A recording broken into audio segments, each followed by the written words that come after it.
কাছে যখন আমরা দাঁড়িয়ে যাই, তখন আমাদের সমাজের রীতি এবং নীতি যেই সিস্টেম আছে সব কিছু বাতিল বলে গণ্য হয়ে যায়। যার কারণে মানুষ দুনিয়াতে বেঁচে থাকা অবস্থায় তার জীবনের প্রতিটা ক্ষেত্র, প্রতিটা কার্যক্রম সব কিছু সে নিজেই পারফেক্ট চালাতে পারে যদি তার বুদ্ধি এবং জ্ঞান থাকে। কিন্তু মানুষ যখন মারা যায়, দুনিয়ার জগৎ থেকে রূহ পরিবর্তন করে যখন কবরের জগতে চলে যায়, মানুষ তখন নিরুপায় হয়ে যায়। তখন সেই নিরুপায় মানুষকে উপায় কাজ করতে গেলে তার পরিবারের বেঁচে থাকা মানুষদেরকে তার জন্য কাজ করতে হয়। যার কারণে মৃত্যু ব্যক্তি যখন মারা গেছে, সে অসহায় হয়ে পড়েছে। সে এখন যদিও বা মরণের আগে জীবিত থাকা অবস্থায় বলতে পেরেছে, কিন্তু যখনই মারা গেছে তার পরিবার যখন অন্যরকম কাজকাম শুরু করে তখন তার বলার কোনো ক্ষমতা থাকে না। যার কারণে মৃত্যু ব্যক্তির প্রত্যেকটা পরিবারকে জানা দরকার, প্রয়োজন যে মৃত্যু আসার সাথে সাথে পাশের মানুষ থাকলে তাদের করণীয়, মারা গেলে তার করণীয় কি, কার্যক্রম কি, মারা যাওয়ার পরে তার দাফন কাফন করা পর্যন্ত কার্যক্রম কি, কবরে নিয়ে যাওয়া, কবরে রাখার কার্যক্রম কি, সেখানে যে তার জন্য দোয়া সেটাও বলার কার্যক্রম কি, আমরা সবাই এটার থেকে ভিন্নতা। কারণ মৃত্যু প্রতিটা জীবনের অমোঘ পরিণতি। নিজের মৃত্যু আমরা জীবনে কেউ কোনোদিন কখনোই চাই না।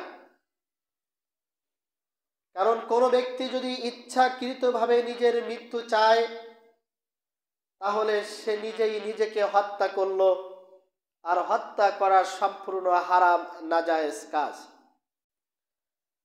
এই জায়গাটায় আমাদের সমাজ উল্টা।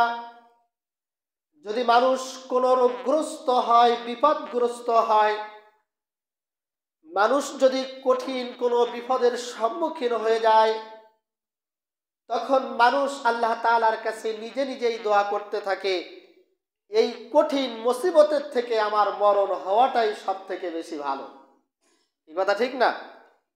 এটা মানুষের দুনিয়ার চলার গতি, বসার গতি, ওঠার গতি, চলাফেরার গতি, ঠিক যেভাবে মানুষের এই দুই চলের মাঝখানে যেই জবান অর্থাৎ জিহ্বাটা আল্লাহ তাআলা দিয়েছে, ঠিক মানুষের চলার গতি অনুযায়ী এই জিনিসটা এইভাবেই চলতে থাকে। সম্মানিত উপস্থিতি, উপরন্ত মৃত্যুর কথা চিন্তাও করতে চাই না।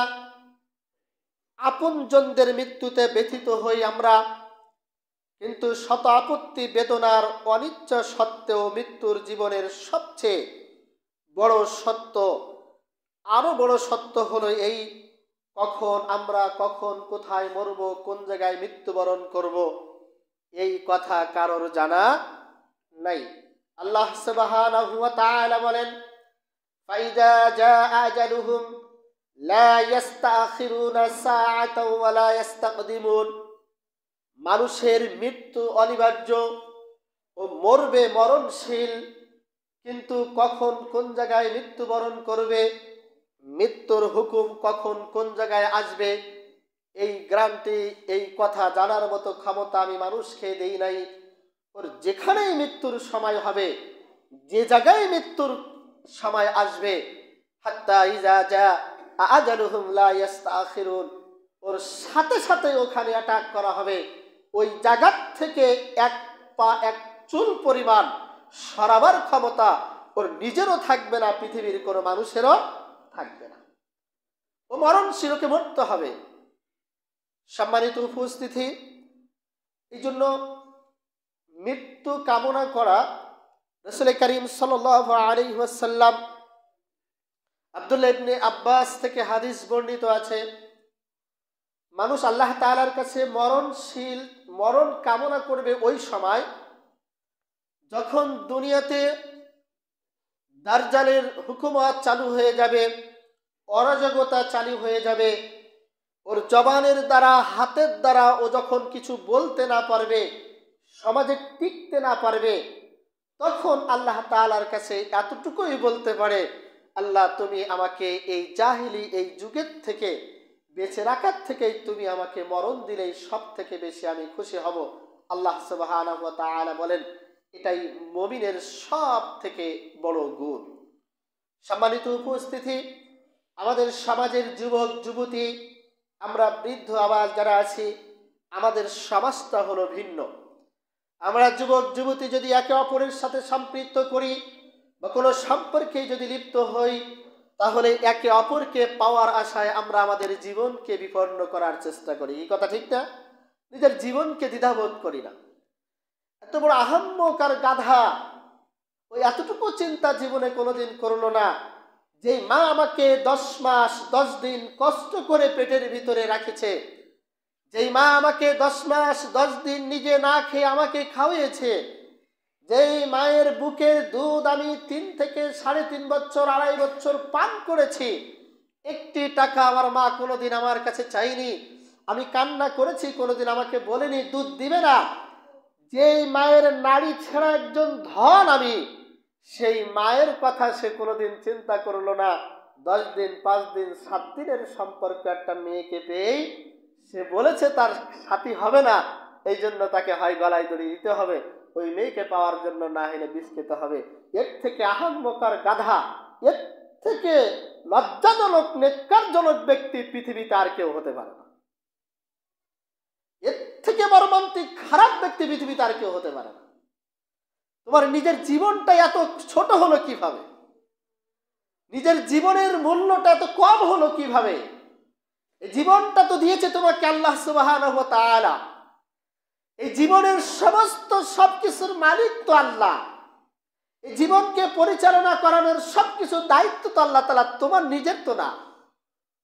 তাহলে সামান্য গঞ্জাম ফাসাদ, সামান্য কথা কাটাকাটির কারণে অনেক সময় বাবারা যারা আছে সংসারে, ছেলের সাথে মেয়ের সাথে স্ত্রীর সাথে অনেক সময় ফাসাদ বা গঞ্জাম হলে কথায় কথায় বলা হয় আমি বিষ খাবো, না এলে গলায় দড়ি দেব।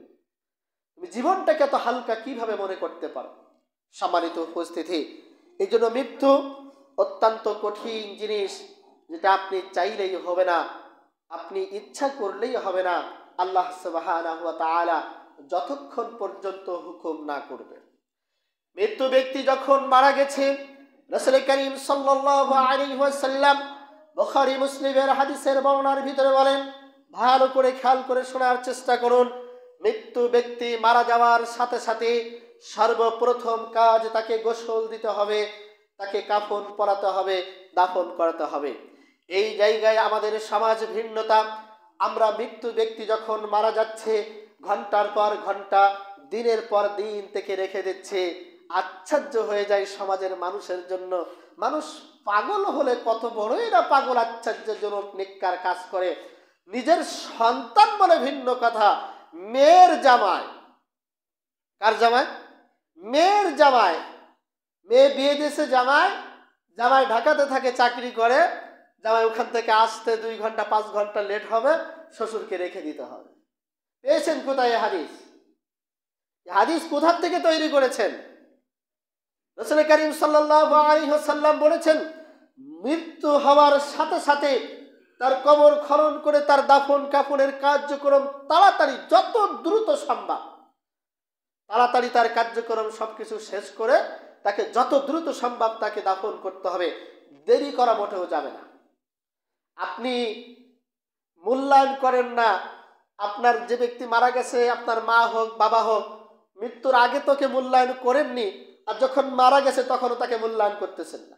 রাসূল করিম সাল্লাল্লাহু আলাইহি ওয়াসাল্লাম বলেন, মৃত্যু ব্যক্তি মারা যাওয়ার সাথে সাথে ও যতক্ষণ পর্যন্ত ওকে উপরে রাখা হবে, যতক্ষণ পর্যন্ত কে দুনিয়ার উপরে রাখা হবে, ততক্ষণ পর্যন্ত মৃত্যু ব্যক্তি কষ্ট পেতে থাকে। কি পেতে থাকে বলেন তো?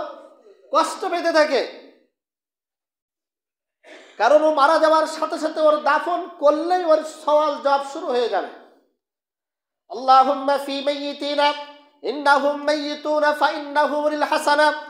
মৃত্যু হওয়ার সাথে সাথে ওকে দাফন করতে হবে, দাফন করেই সাথে সাথে ওখান থেকে আসতে হবে, যদি কোনো তার পরিবারের ভিতরে বিজ্ঞ কোনো ব্যক্তি থাকে, মুমিন ব্যক্তি থাকে, তাহলে কবরের পাশে দাঁড়িয়ে দাঁড়িয়ে শুধু এতটুকুই দোয়া পড়বে, আল্লাহুম্মা হাসিবনি হিসাবান ইয়াসীরা, আল্লাহুম্মা হাসিবনি হিসাবান ইয়াসীরা, আল্লাহুম্মা ইয়াসসির কবরাহু ওয়া ইয়াসসির হিসাবাহু, আল্লাহুম্মা গফিরলি ওয়ারহাম, আল্লাহুম্মা গফিরলি ওয়ারহাম, আল্লাহুম্মা ইয়াসসির কবরাহু ওয়া ইয়াসসির হিসাবাহু, আল্লাহুম্মা হাসিবনি হিসাবান ইয়াসীরা।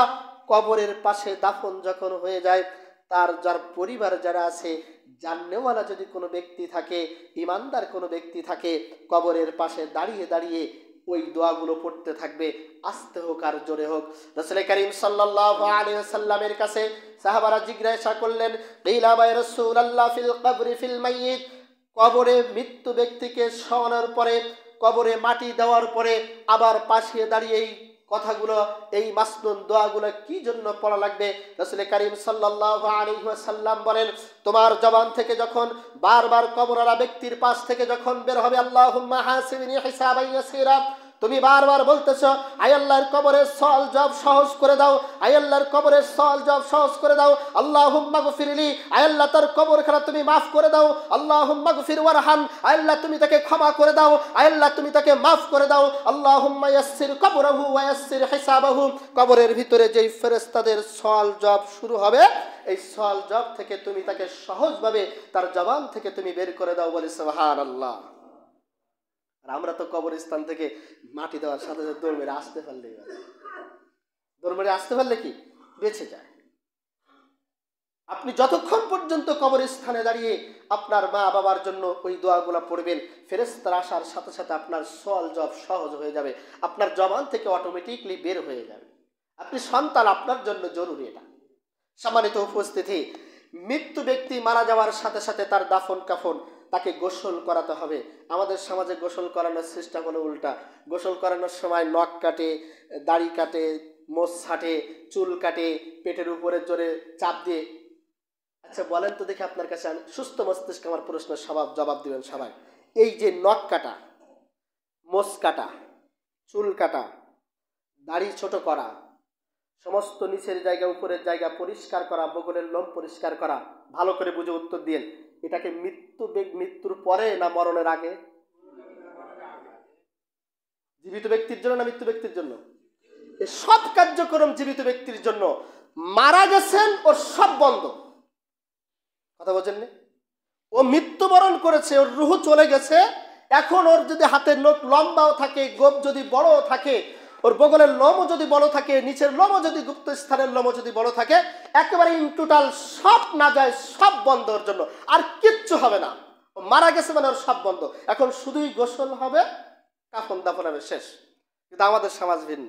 আমাদের সমাজ হলো এখন ওর নখ কাটতে হবে, এখন ওর হলো মোছ কাটতে হবে, এখন ওর বগলের লোম পরিষ্কার করতে হবে। তুমি এখন এত বুজুর্গ তাল দিচ্ছ, মৃত্যুর আগে তুমি একবার দেখতে পারলে না সন্তান? তুমি একবার মৃত্যুর আগে তোমার মাকে দিয়ে, বা তুমি সন্তান নিজেই তো তুমি এগুলা পরিষ্কার করতে পারতে, এগুলা দেখতে পারতে, কিন্তু তুমি সেই সময় দেখো না। এই জন্য রাসূল করিম সাল্লাল্লাহু আলাইহি সাল্লাম হাদিসে স্পষ্ট ভাষায় বলেছেন, মৃত্যু ব্যক্তি মারা যাওয়ার সাথে সাথে এ সমস্ত সব কিছুর জন্য বন্ধ, আর কিছু হবে না। পেটের উপরে চাপ দিয়ে আবার পায়খানা করাতে হবে, বসাতে হবে, এটা সব বেদাতি কাজ। এটা কোনো কোরআন হাদিস সম্মত কোনো কাজ না। আমাদের সমাজ উল্টা। আমাদের যে ভাইরা কবর খনন করে, আমি আজকে বলে দিয়েছি স্পষ্ট ভাষায়, কবর যখন খনন করবেন তখন ওই ব্যক্তিকে একেবারে ডান কাত, মানে বাম দিকে কোনো চিৎকাত হবে এমন কোনো হাদিস পৃথিবীতে নেই। ও জীবিত থাকা অবস্থায় যেভাবে ডান কাতে শুয়েছে, ডান কাতে যখন জীবিত অবস্থায় শোয় তখন কি হালকা কাত হয়ে শোয় না একেবারে কাত হয়ে শোয়? একেবারে কাত হয়ে যায় না ডান দিকে?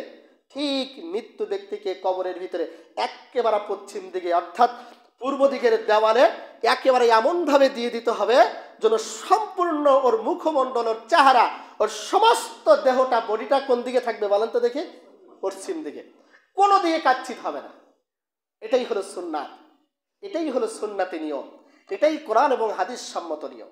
এর বাহিরে কোনোটা করা যাবে না। এর বাহিরে যেগুলা করেন সব কোরআন হাদিসের বাহিরে, বেদাতি কাজ সব কিছু। মৃত্যু ব্যক্তিকে কবরে যখন রাখা হবে, কবরে যখন যাবে, অর্থাৎ লাশ, এখানে একটা কথা আসছে, লাশ যখন বহন করতেছে খাটিয়ায়, আমাদের সমাজে কালেমায়ে শাহাদাত পড়ে। কি পড়ে? কালেমায়ে শাহাদাত। মুসলিম শরীফের স্পষ্ট হাদিস, লাশ যখন বাহন করবে পিছনে সামনে যত ব্যক্তি থাকে একেবারে নীরবতা পালন করবে, স্তব্ধ থাকবে।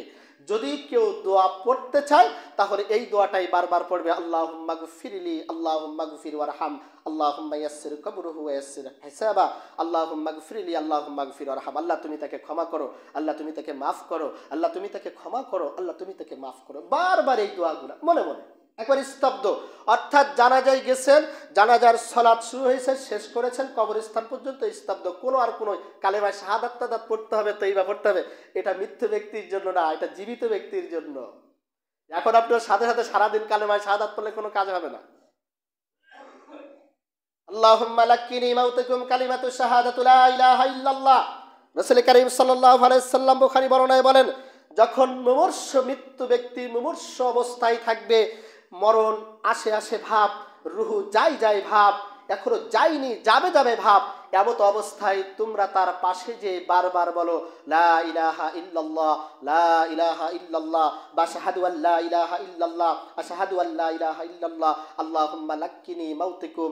ওই কথা বলার সাথে সাথে ওর মৃত্যু আসার সাথে সাথে যদি ওর জবান থেকে শেষ কালেমাটাই যদি বের হয়ে যায় লা ইলাহা ইল্লাল্লাহ ফাদখালাল জান্নাহ, জান্নাতে চলে গেছে, সুবহানাল্লাহ। তাহলে এই হাদিস দ্বারাই প্রমাণিত হয় যে মৃত্যু ব্যক্তি যখন মুমূর্ষ অবস্থায় থাকে, রুহু যাই যাই ভাব, সে সময় তার পাশে কালেমার তালকিন দিতে হয়। ও মরে গেছে এখনো শ্বাসে দাঁড়ায় দাঁড়ায়, সারাদিন যদি আপনি কালেমার তালকিন দেন আর শাহাদাত পড়েন কোনো কাজ হবে, চুপচাপ থাকতে হবে, নীরবতা, একেবারে চুপচাপ যেতে হবে। পরের সিস্টেম, কবরে যখন কবরস্থানে যখন নিয়ে যখন নামায়, সুন্নতি নিয়ম হলো দক্ষিণ দিক থেকে ঢুকাতে হয় লাশ। কোন দিক থেকে বলেন তো দেখি, ভালো করে মনে রেখেন যারা লাশ ঢুকান, কোন দিক থেকে? দক্ষিণ দিক থেকে, অর্থাৎ পশ্চিম দিকেও না পূর্ব দিকেও না, ঠিক দক্ষিণ বরাবর খাটিয়াটা নিয়ে পা যেদিকে পড়বে এক কথায় ওই দিক থেকে লাশটা আস্তে আস্তে আসবে। লাশটা যখন আসতে থাকবে তখন নামাতে হয়, তখন একটা দোয়া পড়তে হয়। জানেন কি দোয়া বলেন তো? বিসমিল্লাহি ওয়া আলা মিল্লাতি রাসূলিল্লাহ। এখন এই দোয়াটা আমরা তো পুরি ইচ্ছা মতন রাখি, কার উপরে রাখলাম? রাসূল করিম সাল্লাল্লাহু আলাইহি সাল্লামের মিল্লাতের উপরে তাকে রেখে দিয়েছি। কিন্তু দুনিয়ার সমাজের ভিতরে রীতি নীতি, সমাজনীতি, রাষ্ট্রনীতি, পররাষ্ট্রনীতি, সমাজের চলাফেরা, ওঠা বসা, সালাত, ওর কোনো কিছু রাসূলের তরিকা অনুযায়ী হয়নি, ও কোনোদিন করিনি। তা আমি তো রেখেই দিচ্ছি বিসমিল্লাহি ওয়া আলা মিল্লাতি রাসূলিল্লাহ। ও তো রাসূল সাল্লাল্লাহু আলাইহি সাল্লামকে ভালোবাসতো না। কার্যকারিতা কতটুকু হবে আল্লাহু আলাম, আল্লাহ ভালো জানে সবকিছু। সম্মানিত উপস্থিতি, কবর পাকা করা সম্পূর্ণ হাদিসে নিষেধ। আমাদের সমাজ তো হলো উল্টা, আমরা কবর চুনকাম করি, পাকা করি, উঁচা করে রেখে দেই। রাসূল কারীম সাল্লাল্লাহু আলাইহি সাল্লাম মুসলিম শরীফের হাদিস নাম্বার 1610 হাদিসের ভিতরে স্পষ্ট ভাষায় বলেছেন, নাহা রাসূলুল্লাহ সাল্লাল্লাহু আলাইহি সাল্লাম আইয়ুজাসসাসাল কবরু ওয়া আন ইউআদা আলাইহি ওয়া আইয়ুবনা। তোমরা কবরকে চুনকাম করো না, কবরকে পাকা করো না, কবরকে তোমরা এমন অবস্থায় রেখে দাও যেই মাটিগুলা কবর থেকে উঠেছে ঠিক ওই মাটিগুলাই কবরের উপরে চাপা দিয়ে, এতটুকু তুমি করতে পারো যদি অতিরিক্ত মাটি থাকে, হালকা উঁচু করে উঠের পিঠ দেখেছেন? উঠের পিঠ দেখেছেন? উপরে একটা থাকে না, ঠিক ওই রকম হালকা কোন রকম যেন বোঝা যায় যে এখানে একটা কবর আছে। মানুষজন যদি রাস্তায় চলাচল করে, হাঁটাচলা করে, তবে সেজন্য কি বুঝতে পারে যেখানে একটা কবর আছে। যারা হজে গেছে হাজী সাহেবের কাছে শুনে দেখবেন, যারা হজ করতে গেছেন বা যাবেন দেখবেন জান্নাতুল বাকির ভিতরে হাজার হাজার কবর আছে। সব কবরগুলো দেখবেন মাথার কাছে একটা পাথর দেওয়া আছে, আর কবরগুলা সমান। তো আমাদের সমাজ হলো ভিন্ন। আমাদের সমাজে কবরগ্রস্ত যখন হয়ে গেছে তখন ওর উপরে পাকা করতে হবে, ওর উপরে পলিথিন দিতে হবে, ওর উপরে কাঠ দিতে হবে, ওর উপরে দিতে হবে, কত কিছু করে। এই জন্য রাসূল কারীম সাল্লাল্লাহু আলাইহি সাল্লাম সুস্পষ্ট ভাষায় বলেছেন, কবর দেওয়ার আগে নিজের পারিবারিক কবর স্থানটা চতুর্দিক থেকে একটু ঘেরা দিয়ে রেখে দাও, তাহলে ওর ভিতরে আর কুকুর শিয়াল ঢুকতে পারবে না। তোমার পুনরায় কবর দিয়ে আসার পরে ওই জায়গায় তোমাকে আবার চোটা দিয়ে গাছ দিয়ে ঘেরা দিতে হবে, এটা করা লাগবে না। কিন্তু আমাদের সব সৌন্দর্য হচ্ছে, সব ভালো হচ্ছে, বাড়িঘর সব চাকচিক্য হচ্ছে, যেখানে মানুষ অনলি ফর আখিরাতের সময় অনুযায়ী মাত্র 2.5 সেকেন্ড বাঁচতেছে। 2.5 সেকেন্ড থাকে, কত সেকেন্ড বললাম? আখিরাতের যে 50,000 বছর ওইটার সমান দুনিয়াতে মানুষ কত বছর বাঁচে? কয় সেকেন্ড? 2.5 সেকেন্ড মাত্র। এই 2.5 সেকেন্ডের জিন্দিগিটাকে সুন্দর করার জন্য মানুষ চাকচিক্য করতেছে, ঘর বাড়ি টাইলস করতেছে, পাকা করতেছে, রং করতেছে, 2 তলা এসি ফিট সব কিছু বাড়ি করতেছে। কিন্তু মানুষ চিরস্থায়ী যেই জায়গাটা থাকবে ওই জায়গার জন্য মানুষ 4 আনার টাকা দিয়েও খরচ করে ভাবতে থাকে না, ভাবে না। এই জন্য কবি সুন্দর ভাষায় বলে, চান্দে গুয়ে গোরে গোরস্থানে মান, ইনা গুয়ে বাগে বুস্তানে মান। চান্দে গুয়ে গোরে গোরস্থানে মান, ইনা গুয়ে বাগে বুস্তানে মান। কবি সুন্দর ভাষায় বলে, মানুষ দুনিয়ার ভিতরে অল্প সময় জীবিত থাকা অবস্থায় অল্প সময় বেঁচে থাকবে। এই জন্য মানুষ বলতে থাকে, এই বাড়িটার মালিক আমি, এই ঘরটার মালিক আমি, এই দোকানটার মালিক আমি, এখানে 5 বিঘা জমি আছে, ওই বিলে 10 বিঘা জমি আছে, পশ্চিম বিলে 50 বিঘা জমি আছে, এই জমির মালিক আমি। অর্থাৎ স্বল্প সময় মানুষ দুনিয়াতে বাঁচে, সব কিছু মানুষ নিজের জন্য দাবি করে। কিন্তু মানুষ চিরস্থায়ী জিন্দিগি, যেই জায়গাটায় অনন্তকাল থাকবে, যে জায়গায় একবার ঢুকবে আর কোনোদিন সময় শেষ হবে না, যেইখান থেকে পুনরায় আবার দুনিয়াতে ফিরে আসতে পারবে না। চান্দে গুয়ে বাগে বুস্তানে মান, সব কিছু নিজের ভাবে, ইনা গুয়ে গোরস্থানে মান। ওই যে 3.5 হাত জায়গাটা ওর জন্য আজীবন কাল থাকবে, ওই জায়গার জন্য মানুষ জিন্দিগিতেও কোনোদিন ভাবে না। ভাবে কোনোদিন? বলেন, কোনোদিন ওই জায়গাটার জন্য ভাবে না। সম্মানিত উপস্থিতি, এই জন্য কবর জগৎ এ নিয়ে লম্বা আলোচনা আছে। এই জন্য কবরের জগৎটাকে আমরা সুন্দর করার চেষ্টা করি। আমাদের কবরস্থানগুলো আমরা চতুর্দিক থেকে সুন্দর করে বেড়া দিয়ে ওর ভিতরে ফুল গাছ লাগিয়ে দেন, ওর ভিতরে সুপারি গাছ লাগিয়ে দেন। জীবন্ত যত গাছ কবরস্থানে থাকবে ও যতবার জিকির করবে, কবরওয়ালাদেরকে আল্লাহ তাআলা শাস্তি কম করে দেবে। সুবহানাল্লাহ। রাসূল কারীম সাল্লাল্লাহু আলাইহি ওয়াসাল্লামের সুস্পষ্ট হাদিস বুখারী মুসলিমে আমি আরও কয়েক জুমা আগে আপনাদেরকে শুনিয়েছি। কাঁচা খেজুরের বাকল ডাল আল্লাহ রসুল 2 কবরে পুঁতে দিয়েছিল, তাদের শাস্তি হচ্ছিল। তাই সম্মানিত উপস্থিতি, মৃত্যু ব্যক্তির জন্য সব থেকে বড় দোয়া কোন জায়গা বলেন তো দেখি? বলতে পারেন না? মৃত্যু ব্যক্তির জন্য তো আমরা তো দোয়া করতে চাই না? আজকেও তো অনেকে দোয়া চাইছেন, বাবা মারা গেছে, দাদা মারা গেছে, আব্বা মারা গেছে, তাই না? হ্যাঁ, রাইট। সব থেকে বড় দোয়া মৃত্যু ব্যক্তির জন্য পারফেক্ট দোয়ার স্থান, মৃত্যু ব্যক্তির জন্য আল্লাহর কাছে সব কিছু চাওয়ার সব থেকে বড় স্থান হলো জানাজার সালাত। কিন্তু ওই জায়গায় আমরা সব থেকে বড় গাদ্দারি করি মৃত্যু ব্যক্তির সাথে, সব থেকে বড় প্রতারণা করি। কারণ ব্যক্তিটা মারা গেছে, আমার বাবা মা দাদা দাদি আত্মীয় স্বজন, কিন্তু জানাজার সালাতে তার জন্য লম্বা দোয়া করব এই সময় আমরা চাই না। আমরা চাই কি সময়? জানাজার আগে বক্তব্য দিতে দিতে 10 মিনিট 15 মিনিট 20 মিনিট আধা ঘন্টা ধরে খালি বক্তব্যই দেয় মানুষ। কিন্তু জানাজার সালাতে যদি একটু লম্বা হয়ে যায়, হুজুর এত লম্বা দোয়া করলি কি আমরা কি দাঁড়াইতে পারি? বুঝিনি, বহু লোক বলে এরকম। এখন তো মাঠে জানাজা হলে আপনাদের দোয়া আল্লাহর রহমতে আমি সবসময় জানাজা পড়ানোর চেষ্টা করি বা আমাকে দেওয়া হয়। তা আমি যে দোয়াগুলো পড়ি, অনেকে মাঠের অনেক লোকজন বলে, হুজুর এরকম দোয়া তো আমরা কোনোদিন শুনিনি, আপনি এত লম্বা দোয়া পড়ান, আমাকে হাত পা সব ব্যথা হয়ে যায়। আশ্চর্য ব্যাপার। রাসূল কারীম সাল্লাল্লাহু আলাইহি ওয়াসাল্লাম বলেন, মাইয়াতকে সামনে রেখে যত লম্বা দোয়া করা যায় ওর জন্য, মাইয়াতের জন্য সব থেকে বেশি উপকারিতা হবে। এই জন্য মাইয়াতকে সামনে নিয়ে প্রত্যেকে দোয়া করার চেষ্টা করবেন। কিছু অন্তত যদি না পারেন সূরা ফাতিহা পড়বেন, মাস্ট বি। ও মিস করলে হবে না। ও যদি মিস করেছেন তা ও আরো বড় প্রতারণা করা হয়ে গেছে মাইয়াতের জন্য। আপনি ওখানে যাওয়ার না যাওয়ার সমান হয়ে গেছে। রাসূল কারীম সাল্লাল্লাহু আলাইহি সাল্লাম হাদিসের ভিতরে বলেছেন, জানাজার উদ্দেশ্যে যদি যায়, জানাজার সালাত পর্যন্ত যদি থাকে 1 রাত সওয়াব, তাই না? হাদিস শুনেছি না? জানাজার থেকে শেষ করে যদি দাফন কাফন করে তাহলে আর 1 রাত সওয়াব।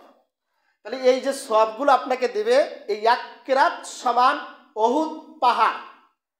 উহুদ পাহাড় প্রশস্ত 3 চতুর্দিকে 3 কিলোমিটার চতুর্দিকে প্রশস্ত। যারা গেছেন মক্কা মদিনায় উহুদ পাহাড় দেখেছেন, মোবাইলে দেখবেন।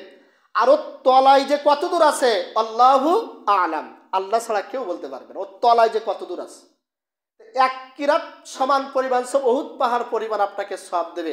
2 কিরাত পড়লে ওই রকম উহুদ পাহাড় পরিমাণ 2টা পাহাড় সব আল্লাহ তাআলা আপনাকে দিবেন। তো 2টা পাহাড়ে সব নিবেন, কিরাত নিবেন, তা জানাজায় গেছেন, তা ওর দোয়াগুলো আদায় করা লাগবে না? না ওগুলো চুপচাপ বুঝে খালি জানাজায় গেলেই হবে? আল্লাহ আকবার কি ইমাম সাহেব ওই যে মাজাবিরা করে যা, আল্লাহ আকবার কি ইমাম সাহেব ইমাম জাফারে তাই করবে? ইমাম যদি সবকিছু করে তা তোমাকে ওখানে পাঠানোর দরকারটা, তোমার জানাজায় যাওয়ার দরকার ছিল কি? জানাজায় ইমাম সাহেব একাই পড়তো, আর তো কারো যাওয়ার প্রয়োজন ছিল না। এই জন্য জানাজার সালাতটা হলো মাইয়াতের জন্য সর্বোচ্চ দোয়ার স্থান।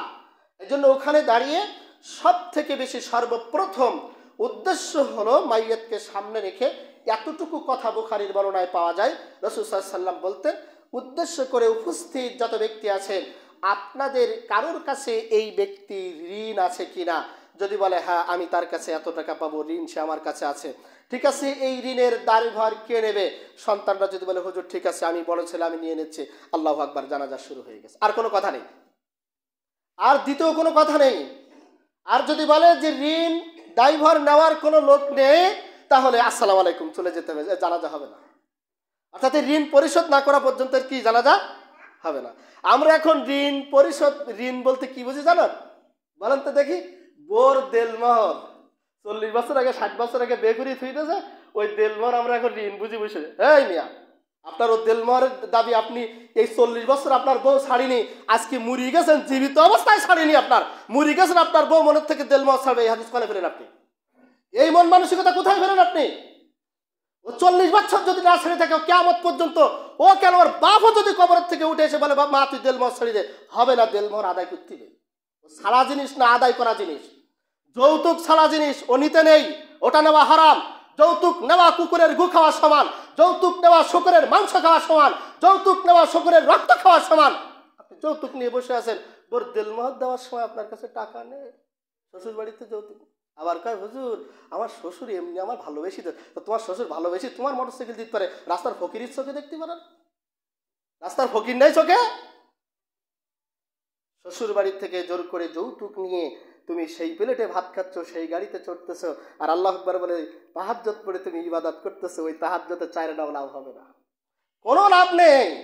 যদি কেউ নিয়ে থাকেন, আমি তো জানি না, তবে যদি কেউ নিয়ে থাকেন আল্লাহর রাস্তে, আজকেই যে শ্বশুরের হাতে চাবিটা দিয়ে ফেরত দিয়ে যে বাবা গাড়িটা দিয়েছেন, আল্লাহর রাস্তায় গাড়িতে চড়তে পারো, তোমার গাড়ি বাবা তুমিই চালাও, আমি যদি কোনোদিন কিনতে পারি তা দেখবো ইনশাল্লাহ। সম্মানিত উপস্থিতি, যে দেলমোহরের টাকা ওইটা ঋণ না, ওটা বোর পাও না, ওটা দিয়েই ওকে হালাল করতে হয়। আদম আলাইহিস সালাতু ওয়াস সালাম জান্নাতের ভিতরে হাওয়া আলাইহিস সালামকে ওটা দিয়েই হালাল করেছেন, না দিয়ে নয়। এই জন্য বিয়ের মজলিসে ওই জায়গায় উপস্থিত ব্যক্তিদেরকে সাক্ষী রেখে, উকিল যা থাকবে, যে যারা থাকবে, বাবা থাকবে, আত্মীয় স্বজন থাকবে, ওদেরকে সাক্ষী রেখে বিয়ের মজলিসে 1 টাকা পারেন, 2 টাকা পারেন, 5 টাকা পারেন দেলমোহর দিয়ে আসতে হবে। যদি না পারেন তো আপনার বিয়ে করার দরকার নেই। আপনার যদি দেলমোহর দেওয়ার যদি ক্ষমতা না থাকে, বউকে আলাদা বাড়ি করে দিয়ে বউকে রাখার যদি যোগ্যতা না থাকে, তার ভরণ পোষণ দেওয়ার মতো যোগ্যতা যদি তোমার না থাকে, মান সাবাবা সিয়ামুন, তুমি পুরা যৌবনটা সিয়ামে কাটিয়ে দাও, তোমার বিয়ে করার দরকার নেই। রাসূলের হাদিস বুখারী মুসলিমের। যদি তোমার যদি এই ক্ষমতার যোগ্যতা না থাকে, তাহলে তুমি সারাটা জীবন, অর্থাৎ তোমার যৌবন বয়স, তুমি সারা জীবন সিয়াম রেখে দাও, তোমার বিয়ে করার দরকার নেই। আর যদি এই যোগ্যতা হয়ে থাকে তাহলে তুমি বিয়ে করো, কিন্তু শ্বশুরের কাছ থেকে নিও না। আল্লাহর রাস্তায় দোহাই দিয়ে তুমি শ্বশুরের কাছ থেকে নিও না। আবার মানুষকে বলি আমার শ্বশুর আমার ভালোবেসে আদর করি না, শ্বশুর ভালোবেসে আদর করে জিনিস দেয় না, শ্বশুর দেয় আমার মেয়েটা সুখে থাকবে। জামাই যদি দেয় তা জামাই মেয়েটার সাথে ভালো ব্যবহার করবে, আর যদি না দেয় তা খারাপ ব্যবহার করবে। এই কথা ঠিক না বলেন? এই জন্য রাসূল কারীম সাল্লাল্লাহু আলাইহি সাল্লাম, হাদিস বুখারী মুসলিমের ভিতরে, আল্লাহ রাসূল বলতেছে, তুমি যখন বিয়ে করতে যাচ্ছ তখন একটা মেয়ের বাবাকে বাঁচাতে যাচ্ছ, মারতে নয়। বাঁচানো কেমন? অর্থাৎ ওই মেয়েটা 18 বছর বাবা লালন পালন করেছে, এই 18 বছরের মেয়েটাকে তুমি এখন নিয়ে এসতেছো তার বাবার বাড়িতে, তার বাবার বোঝা হালকা হয়ে যাচ্ছে। আর আমাদের সমাজ এখন বিয়ে করতে গেলে বাবার বাঁচাতে যায় না, মারতে যায়। কি করতে যায়? মারতে যায়। কারণ বেশায় ফোন করে বলতেছে মেয়ে তো আমার পছন্দ হয়ে গেছে, ঘটকের মাধ্যমে কিন্তু তোমার হ্যালো বেই সাহেব বলে দিছি, আমার ছেলের কিন্তু বন্ধু বান্ধব আছে অনেক কিছু, এই মিলিয়ে 100 জন লোক যাবে। মেয়ের বাপ মান সম্মানের খাতিরে মেয়ে তো এই জায়গায় দিতেই হবে, বিয়ে না দিলে হবে না। মান সম্মানের খাতিরে আত্মীয়তা টিকাতে যেই হয় দুটো গাছ আছে, নাই 10 কাঠা জমি আছে, নাই বাড়ি 2টা হাতালের গরু আছে, ও সব বিক্রি করি তারপর তোমার এই ভোজন করতে হয়। তা তুমি মেয়ের বাপের বাঁচাত গেছাও না মারতে গেছাও? রসুল তো বলেছে বাঁচানোর জন্য, তুমি গেছাও মারতে। সম্মানিত উপস্থিতি, আপনি বলতেছেন যে হুজুর তুমি এত বড় বড় কথা কইছ, তোমার বেতে কি করিস? আমার বেতে মাত্র 5 জন লোক গেল, বউ আছে সাক্ষী, যা যাই শুনি দেখেন, মাত্র 5 জন। আমার চাচা শ্বশুর এখনো মেম্বার বেঁচে আছে প্রতাপনগরে, উনি ডাইরেক্ট স্টেজ আমাকে বলতেছে ছোট বোন ছোট মেয়ে বিয়ে দেবো, একটু গেট টেট করবো। মেশকাত শরীফের কিতাবে নিয়ে খুলি দেখালাম, দেখেন স্পষ্ট হাদিস। যদি আপনি কালকে বিয়েতে যাব স্যাম্পল ভাবে, যদি একটা গেট বা একটা লাল কাপড় যদি গেটে টানানি থাকে, তা গাড়ি কিন্তু ওই সাথে সাথে ব্যাগ হবে, বাড়ির মধ্যে ঢুকবে না। মানে আপনার বাড়িতে কালকে বিয়ে হচ্ছে, আপনার মহল্লার মানুষ জানতে পারবে না, বুঝতে পারবে না যে এই বাড়িতে বিয়ে হচ্ছে। আর আমাদের সমাজ উল্টা, যদি আমার বাড়িতে বিয়ে হয় সমাজের ভিতরে, তো 10 গ্রামের মানুষ টের পায়, ঢং ঢং ঢং, কি একটা বাজে না, বাবারে বাবা মাটি আর দেশ বাটা কাঁপায় ফেলা। এই জন্য কুকুর আল্লাহর কাছে দোয়া করে, মান আহাব্বা কিলাবুন ফাইন্নাহু লিল হাসানাতি উম্মতি আও লিল হক। ওগো আল্লাহ, দুনিয়ার ভিতরে সবথেকে নিকৃষ্ট করেছো আমাদেরকেই বলেছো কুকুর সবচেয়ে নিকৃষ্ট প্রাণী, কুকুরের থেকেও খারাপ প্রাণী পৃথিবীর ভিতরে নেই। কিন্তু আল্লাহ তুমি যাদেরকে শ্রেষ্ঠ বলে দাবি করেছো, যাদেরকে শ্রেষ্ঠত্ব দিয়েছো, তারা তো আমাদের থেকে খারাপ। আল্লাহ জিজ্ঞাসা করে মান আহাব্বা কিলাবুন, কিসে খারাপ হলো আমার বান্দারা? কুকুর তখন ডাক দিয়ে বলে আল্লাহ আমাদের বিয়ে যখন হয় তখন ঢোল বাজে না, ডেকসেট বাজে না, গান বাজে না। আর আপনার শ্রেষ্ঠ জাতি উম্মত বান্দা, এদের বাড়িতে যদি বিয়ে হয় আমরা কুকুররাও রাত্রি ঘুমাতে পারি রে, আমরা কুকুররাও রাত্রে ঘুমাতে পারি না। অসুস্থ মানুষ তো পুড়ি মরুন, কি সমাজে হয় না? কথা কন্যাকে হয় না? অবরবার হচ্ছে। সম্মানিত উপস্থিতি, এই জন্য আমরা এই সমাজকে পরিবর্তন করার জন্য আমরা চেষ্টা করি, আমাদের বিয়ে শাদী, আমাদের পরিবার, এগুলো আমরা ঠিক করার জন্য। আল্লাহ সুবহানাহু ওয়া তাআলা, আমি যে কথা বলতেছিলাম, আজকে একটা জানাজা আছে, আমরা জানাজায় যাব। আমরা এখানে যে সর্বপ্রথম জানাজার সালাত আদায় করব 4 তাকবীরের সাথে। জানাজার সালাত আদায় করতে প্রথম সূরা ফাতিহা আউযু বিল্লাহি বিসমিল্লাহর সাথে, তারপর সূরা ইখলাস মুখস্থ আছে না সবার, তারপরে দুরুদ ইব্রাহিম, যেটা আমরা সালাতের ভিতরে দুরুদটা পড়ি, মুখস্থ আছে না সবার, তারপরে লম্বা দোয়াগুলো মুখস্থ করে নেবেন, খুবই জরুরি। আপনি মনে করতেছেন যে আপনি এইভাবে ফাঁকিতে চলে যাচ্ছেন, আল্লাহি আল্লাহর কসম, ঠিক আপনি যেভাবে ফাঁকি দিবেন, আপনি মরার পরেও আপনার সন্তানরা আপনার এইভাবে ফাঁকিতে মাটিতে থুয়ে দেবে। আমার বাপ সারা জীবন পড়িনি দোয়া, তা আমি কি করতে পারবো? ও আপনারও ফাঁকি দেবে। এই জন্য চেষ্টা করেন, আপনি দুনিয়ায় কাজে কর্ম ব্যস্ত, আমি জানি আপনি কি কাজে কর্ম ব্যস্ত থাকেন সেটাও আমি দেখি, কিন্তু আপনার 24টা সময়ের ভিতরে, ঘন্টার ভিতরে 1টা ঘন্টা আপনি যদি কোরআন হাদিসের কাছে যদি না আসতে পারেন, কোরআন হাদিস গবেষণা না করতে পারেন, দৈনন্দিন প্রয়োজনীয় আমলগুলো যদি আপনি কার্যক্রমগুলো যদি ঠিক না রাখতে পারেন, তাহলে আপনি কিসের মুসলমান দাবি করেন বলেন দেখি? কি কায়দায় মুসলমান দাবি করতে পারেন বলেন? আপনি তো ঘন্টার পর ঘন্টা তো সময় বহু জায়গায় কাটাচ্ছেন, বাজারে কাটাচ্ছেন, দোকানে কাটাচ্ছেন, ওই জায়গায় কাটাচ্ছেন, গল্পে কাটাচ্ছেন, কোনো কাজ নেই, দাঁড়ায় দাঁড়ায় কাটাচ্ছেন, কিন্তু সেই সময়টা আপনি মূল্যায়ন করতেছেন না। আমি বারবার আপনাদেরকে বলি, আল্লাহ তাআলা সূরা আসরের সময়ের কসম খেয়েছে, কিন্তু এমনি না, খুব কঠিনভাবে বলেছেন, কারণ মানুষ এই সময়কে মোটে মূল্যায়ন করতে চায় না। এই জন্য সবাইকে মূল্যায়ন করার চেষ্টা করেন, সবাইকে কাজে লাগানোর চেষ্টা করেন, কোরআন হাদিস থেকে জেনে বুঝে এই সমস্ত মাসনুন দোয়া। প্রথম দোয়া আল্লাহুম্মা গফিরলি হাইয়িনা ওয়া মাইয়িতিনা ওয়া শাহিদিনা ওয়া গায়িবিনা ওয়া সাগীরিনা ওয়া কাবীরিনা ওয়া যাকারিনা ওয়া উনসানা। এর ভিতরে কি আছে জানেন? আপনি সব দোয়া করতেছেন, যদি বলেন হুজুর কিরাম সব দোয়া? যারা মরি গেছে তেগি জন্য করতেছেন, যারা এইসে তেগি জন্য করতেছেন, যারা আসেনি তাদের জন্য করতেছেন, যারা ছোট তাদের জন্য করতেছেন, যারা বড় তাদের জন্য করতেছেন, মানে সমস্ত পৃথিবীর সমস্ত মানুষের জন্য সব দোয়া এই দোয়াটার ভিতরে। সুবহানাল্লাহ বলবেন না? তাহলে আপনি বুঝতে পারতেছেন যে দোয়ার ভার কত। আনসানা আল্লাহুম্মা মান নাহইয়াইতাহু মিন্না ফাহিয়া আলাল ইসলাম ওয়া মান তাওয়াফাইতাহু মিন্না ফাতাওয়াফাহু আলাল ঈমান। এবার আপনি আরেকটা লম্বা দোয়া পড়েন, আল্লাহুম্মা গফিরলি ওয়ারহাম, আল্লাহুম্মা আফিহি ওয়াফু আনহু ওয়া আকরিম নুজুলাহু ওয়া ওয়াসসা মাদখালাহু ওয়াগসিলহু ফিল মাই ওয়াস সালজি ওয়াল বারাদ ওয়া নাক্কিহি মিনাল খাতায়া কামা নাক্কাইতাস সাওবুল আবিয়াদু মিনাদ দানাস وأبدله دارا خيرا من داره وأهلا خيرا من أهله وزوجا خيرا من زوجه وأدخله الجنة وأعيذه من عذاب القبر وعذاب النار। সমস্ত কথার ব্যাখ্যায় সবাই সংক্ষেপ, শেষ কথাটুকু বলি। শেষে বলতেছেন, আল্লাহ কবরের আযাব থেকে তুমি আমাকেও রক্ষা করো, যে ব্যক্তির জন্য দোয়া করতেছি তাকে রক্ষা করো, যারা মারা গেছে তাকেও তুমি রক্ষা করো, যারা কবরে চলে গেছে তাদেরকেও তুমি মাফ করে দাও। ও আযাবিন নার, কাল কিয়ামতের ময়দানে জাহান্নামের আগুন থেকে, ওই তপ্ত আগুন থেকে আল্লাহ আমাদের সবাইকে তুমি হেফাজত করো। সুবহানাল্লাহ। আপনি তো সব দোয়া ওই জায়গায় একত্রিত করতেছেন। এবার ও আর হবে না, এবার কবরস্থানে হুজুরের পাশায় কাটিয়ে দিতে হবে। ও হুজুর, তাই একটু এই জায়গায় দাঁড়াই দোয়া করিয়ে যাও। আছে না এরকম মানুষ? হুজুরের পাশায় একটু কাটিয়ে দেয়। যদি বলে কবরস্থানে যে আমরা আরেকটা ভুল করি, মিনহা খালাকনাকুম ওয়া ফিহা নুঈদুকুম ওয়া মিনহা নুখরিজুকুম তারাতান উখরা, এই দোয়া কবরস্থানে মাটি দেওয়ার দোয়া নয়, এ কোরআনের আয়াত। এই আয়াতের ব্যাখ্যা কি জানেন? আল্লাহ নিজেই বলতেছে, মানুষকে আমি মাটি থেকে সৃষ্টি করেছি, আবার তাকে এই মাটির ভিতরে আমি আল্লাহ তাআলা নিব। এখন এই দোয়া যদি আপনি প্রয়োগ করেন, তাহলে এই দোয়ার ব্যাখ্যা অনুযায়ী, কোরআনের আয়াত অনুযায়ী বোঝা যাচ্ছে আপনি নিজেই মানুষকে মারা এবং বাঁচা, দুনিয়াতে পাঠানোর দায়িত্ব আপনি নিজের। নাউজুবিল্লাহ, আপনি নিজেকে আল্লাহ দাবি করে বসলেন, সম্পূর্ণ শিরিক করলেন। এই জন্য কবরস্থানে যে মাইয়াতের জন্য যখন মাটি দেব, আরেকটা ভুল করে আমরা এক হাত দিয়ে মাটি দেই। এক হাত দিয়ে মাটি দেওয়া সুন্নাত না, মাটি দিতে হবে দুই হাত এক অঞ্জলি, অর্থাৎ এই দুই হাত এক করতে হবে করে 3 অঞ্জলি। কয় অঞ্জলি বলেন তো দেখি? এইভাবে 2 হাত এক করবেন, মানে মাটিটা নিয়ে এইভাবে কোষ কাটেন না অনেক সময়, এইভাবে কোষ কাটবেন, কেটে এই অঞ্জলির ভিতরে মাটি নেবেন, প্রথম নিয়ে বলবেন বিসমিল্লাহ, মাটিটা আস্তে দিয়ে দিবেন। আবার আর এক অঞ্জলি নেবেন, বিসমিল্লাহ, মাটিটা দিবেন। আবার আর এক অঞ্জলি নেবেন, বিসমিল্লাহ। এভাবেই 3 অঞ্জলি মাটি নিয়ে কবরস্থ ব্যক্তির কবরের ভিতরে দিয়ে শুধু বিসমিল্লাহ। কি বলবেন বলেন তো দেখি? শুধু বিসমিল্লাহ। আর একটা মাসালা শুনে যান, পৃথিবীতে যত ভালো কাজ আছে, যত ভালো কাজ আছে, সব ভালো কাজের শুরুতে শুধু বলবেন বিসমিল্লাহ, এইটুকু শব্দ। আর শুধু কোরআন তেলাওয়াত করার সময় বলবেন বিসমিল্লাহির রহমানির রহিম, মানে কোরআন তেলাওয়াতের সময় বিসমিল্লাহ পুরা হবে। আর পৃথিবীতে যত ভালো কাজ শুরু করবেন, সব ভালো কাজের শুরুতে শুধু কি বলবেন?